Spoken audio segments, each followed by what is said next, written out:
আজ 11 সেপ্টেম্বর 2024।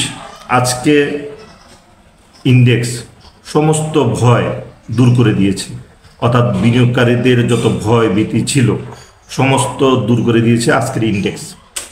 এবং আজকে ইন্ডেক্স DCX 11+ ছিল এবং তার টার্নওভার ছিল 625 কোটি, যেটা গতকালকে ছিল 562 কোটি। তো আজকে সবাই ভয় পেয়েছিল যে আজকে যদি টার্নওভারটা যদি ওইভাবে না বাড়ে না, বিশেষ করে সারাদিন তো ভালোই ছিল এবং লাস্ট আওয়ারের যে মার্কেট দেখলাম সেটা মার্কেট যারা মনে হলো যে যারা শেয়ার দিয়েছে জাস্ট লুফে নিল, যারা আজকে শেয়ার দিয়েছে তারা জাস্ট লুফে নিল আজকে শেয়ার। এবং মার্কেটের এই সিচুয়েশানে যে একটা চমৎকার যে একটা ক্যান্ডেল ক্রিয়েট করেছে, আমি এই জন্য খুবই সন্তুষ্ট DCX দেখে আজকে যে এই ধরনের চার্ট প্যাটার্নে এই ধরনের সিচুয়েশানে এই ধরনের ডোজি ক্যান্ডেল চমৎকার। এবং এটা যদি আজকে একটা বড় একটা বুলিশ ক্যান্ডেল হতো, গ্রিন ক্যান্ডেল হতো বড়, সেক্ষেত্রে মার্কেটটা বাড়াটা একটু দুষ্কর হয়ে যেত, কারণ 70 পয়েন্ট আবার যদি 100 পয়েন্ট যদি এইভাবে যদি বাড়তো তাহলে একটু মার্কেটটা আবার একটু সামনে একটু থমকে যেত। কিন্তু আজকের যে ক্যান্ডেল, এই ক্যান্ডেলটা মার্কেটের শক্তি যোগাবে যে মার্কেট আস্তে আস্তে বাড়বে এবং বুলিশ প্যাটার্নের দিকে চলে যাবে মার্কেট। অর্থাৎ এখানে আর যে একটু ডাউন ট্রেন্ড বা সাইডওয়ের একটা যে কম্বিনেশনে চলতেছিল এইটা আজকে সম্পূর্ণভাবে দূর করে দিয়েছে। অর্থাৎ বিনিয়োগকারীদের আজকে যে ইন্ডেক্স যে পজিশন ক্রিয়েট করেছে বিনিয়োগকারীদের সমস্ত ভয় দূর করে দিয়েছে এবং নিঃসন্দেহে মানে কোনো চিন্তা ছাড়া এখন মার্কেটে ভালোভাবে আপনারা ইনভেস্টমেন্ট করতে পারবেন, কোনো ভয় থাকবে না। এবং মার্কেট আগামী সপ্তাহ থেকে মার্কেট আবার প্রফিট দেওয়া শুরু করবে, ভালো প্রফিট দেওয়া শুরু করবে। টেকনিক্যালি মনে হচ্ছে, টেকনিক্যাল অ্যানালাইসিস বলছে যে আগামী সপ্তাহ থেকে মার্কেট ভালো প্রফিট দেওয়া শুরু করবে এবং ভালো শেয়ারের দিকে মার্কেট যাবে। মার্কেটের আজকে চার্ট প্যাটার্ন খুবই সুন্দর প্যাটার্ন, আমি খুবই সন্তুষ্ট আজকে চার্ট প্যাটার্ন দেখে এবং সুন্দর ক্যান্ডেল। এই ধরনের সিচুয়েশনে এই ধরনের ক্যান্ডেলই প্রয়োজন। তো যারা লো পেইড আপে যারা আছেন তারা একটু আমার মনে এখান থেকে একটু এখন সরে যাওয়া উচিত, কারণ হলো লো পেইড আপের শেয়ারগুলি থেকে এখন ভালো শেয়ারের দিকে মার্কেট কনভার্ট করবে। তো সেক্ষেত্রে ভালো শেয়ার দিকে অবশ্যই যাওয়া লাগবে এবং আপ ট্রেন্ড শেয়ার প্লাস দেখতে হবে যে আমাদের যে মার্কেট পজিশন, আজকে মার্কেট লিডিং সেক্টরে ছিল ব্যাংক, আজকেও ব্যাংক ছিল, গত কার্য দিবসেও ব্যাংক ছিল 95 কোটি। আজকেও ব্যাংকের কন্ট্রিবিউশন মার্কেটে 625 কোটির মধ্যে 95 কোটি ব্যাংক।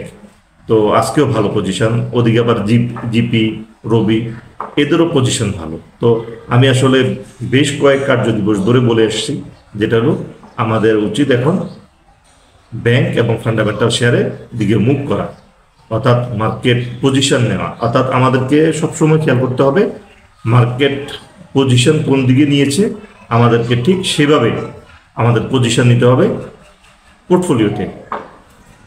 যেমন কিছু কিছু ক্ষেত্রে কিছু প্রফিট ছেড়ে দেওয়া উচিত মার্কেটে। কী ধরনের? যেমন হয়তো লো ভলিউমের শেয়ারে যেগুলো একটু মুভমেন্ট আসে, এই ধরনের প্রফিটগুলোর দিকে আমার মনে হয় না তাকানোই ভালো। এই ধরনের প্রফিট টেক করতে গিয়ে একটু বড় লসের সম্মুখীন হইতে হয়। এটা একটা ইম্পর্টেন্ট মেসেজ আজকের ভিডিওর জন্য, যেটা লো ভলিউমের শেয়ারে যে প্রফিট দেয়, low volume share, low paid up না, লো ভলিউম শেয়ার, এগুলোর দিক থেকে একটু আমাদের দৃষ্টি সরাই নিয়ে আসতে হবে। কারণ এই ছোট ছোট প্রফিট নিতে গিয়ে দেখা যায় যে পোর্টফোলিওটা একটু দুর্বল হয়ে যায় বেশি। লো ভলিউমের শেয়ারে অনেক আমি দেখেছি, যেমন নিজেরও অনেক ভুলভ্রান্তি ছিল, আছে এখনও, যেটা লো ভলিউম শেয়ারে যখন এন্ট্রি দেওয়া হয় সেক্ষেত্রে এই অল্প মানে বেশি প্রফিটের আশায় দেখা যায় যে একটা বড় লসের সম্মুখীন হতো লো ভলিউম শেয়ার। এই লো ভলিউমের শেয়ারগুলো সহজে আর্টিফিশিয়াল ক্যান্ডেল ক্রিয়েট করা যায় লো ভলিউম শেয়ারগুলোতে, এবং লো ভলিউম শেয়ারগুলোতে আর্টিফিশিয়াল ভলিউমের ক্যান্ডেল, হ্যাঁ, প্রাইস ক্যান্ডেল, দুইটাই আর্টিফিশিয়ালি আপনাকে দেখানো সম্ভব। হয়তো ডোজি বানিয়ে দিতে পারে কিংবা হ্যামার বানিয়ে দিতে পারে, কারণ একদম লো ভলিউমের শেয়ার। তো এক্ষেত্রে এই ব্যাপারটা আমরা একটু সরে আসবো যে ছোট ছোট যে প্রফিট, লো ভলিউমের, এই প্রফিট থেকে আমরা সরে আসা উচিত। কারণ এগুলোর দিকে আমরা বিজনেসের ক্ষেত্রে আমাদের দেশে অনেক বিজনেস আছে, কিন্তু আমরা কয়টা বিজনেস করি? কিন্তু শেয়ার মার্কেটে আসলে প্রত্যেকটা স্ক্রিপ্ট থেকে আমাদের প্রফিট করতে মন চায়, মনে হয় যে এটা থেকেও নিই, ওইটা থেকেও নিই প্রতিটা, কিন্তু আসলে তা না। সব বিজনেস আমার জন্য না, আপনার জন্য না, সব বিজনেস কিছু কিছু প্রফিট আমরা নিব আর ম্যাক্সিমাম পোর্শনটা আমরা ছেড়ে দিব। এটার প্রয়োজন নেই। যেগুলা আপট্রেন্ডের শেয়ার, যেগুলা পজিটিভ ভলিউম, যেখানে মার্কেটের পজিশন, ঠিক ওইসব শেয়ার থেকে আমরা এন্ট্রি দিব। আমরা ওখান থেকে আমরা পোর্টফোলিওকে ভালো অবস্থায় নিয়ে যাব। কিন্তু এই ছোট শেয়ারগুলোতে ছোট ভলিউম, এগুলা আমাদের পোর্টফোলিওর জন্য কাল হয়ে যায়। এটা একটু প্রবলেম। এটা আমি আমার অনেক দিনের অভিজ্ঞতা থেকে বলছি যে লো ভলিউম শেয়ারে একটু প্রবলেম। যেমন আমি গত 2-3 কার্য দিবসে খেয়াল করলাম, লো পেড আপের যে শেয়ারগুলো, এখানে যারা ব্লক হবে এখানে কিন্তু সহজে ছুটতে পারবে না, এবং ছুটতে হলে লস দিয়ে ছুটতে হবে। কিন্তু আপনি যদি একটা ভালো শেয়ারে থাকেন, সেক্ষেত্রে আপনাকে ভালো প্রফিট দিয়ে যাবে।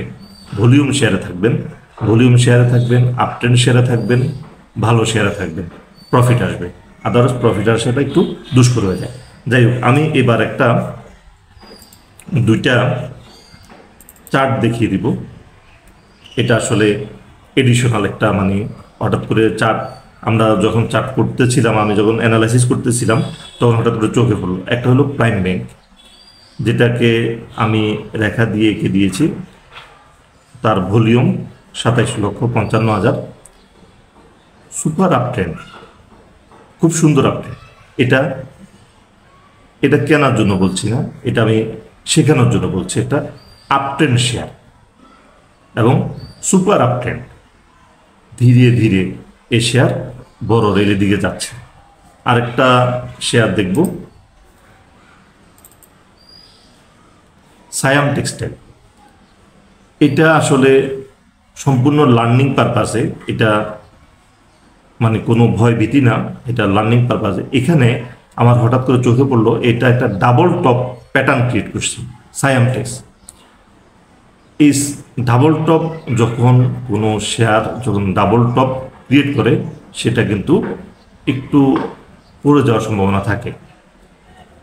ডাবল টপ এটা একটু মানে এই ধরনের, এটা আবার যদি তার টপ পজিশনটা ভেঙেও পড়ে যায়, সেটা ভিন্ন কেস। কিন্তু সাধারণত যত মানে আগের যত আমরা হিসাব নিকাশ করেছি, দেখেছি, যত চার্ট দেখেছি, এই ডাবল প্যাটার্ন হইলেই এটা ফল করে যায় প্রাইস। এটা তার একটা প্যাটার্নের ধর্ম। এটা আমি বলছি না যেটা প্রাইস ফল করবে, না, এটা আমি বলছি না প্রাইস ফল করবে, এটা বলছি যে এটা প্যাটার্ন ক্রিয়েট করছে ডাবল টপ। এটা থেকে একটু সাবধানে থাকা উচিত। এখানে আমাদের যদি এন্ট্রি দিতে হয়, এখানে খেয়াল করতে হবে ও টপ পজিশনটা ভলিউম সব ভেঙে উপরে উঠে কিনা, তারপর এন্ট্রি দেওয়া উচিত এইসব ক্ষেত্রে। এটা একটা এডিশনাল চোখে পড়েছে, তাই দেখিয়ে দিলাম। একটা প্রাইম ব্যাংক, একটা যেটা প্রাইম ব্যাংক সুপার আপট্রেন্ড, আর সায়াম টেক্সটাইল যেটা ডাবল টপ, এটা একটু মানে রিস্কি। এটা এই জন্য এটা লার্নিং পারপাসে বলে দিলাম। তো আমার চ্যানেলকে সাবস্ক্রাইব করবেন, এবং আর আমাদের সহজ সরল অ্যানালাইসিসগুলো সবার কাছে পৌঁছে দেওয়ার জন্য আমার চ্যানেলটা অবশ্যই শেয়ার করা উচিত। আমাদের সবাই আমরা শেয়ার করব, আমাদের পেজটাকে শেয়ার করব, যাতে আমাদের এই সহজ সরল অ্যানালাইসিসগুলো সবার কাছে পৌঁছে যায়, এবং আমাদের যে পজিটিভ যে ভিডিওগুলো, এই ভিডিওগুলোর মাধ্যমে যাতে বিনিয়োগকারীদের ভয়কে আমরা দূর করে দিতে পারি। নেগেটিভ যে সেন্স তাদের, এইটা থেকে আমরা যাতে পজিটিভ নিয়ে আসতে পারি। তো এই পজিটিভ ভিডিওগুলো সবার কাছে পৌঁছলে আমার বিশ্বাস যে মার্কেটে একটা ভালো পজিটিভ প্রভাব পড়বে। তো ধন্যবাদ, আজকে এই পর্যন্তই।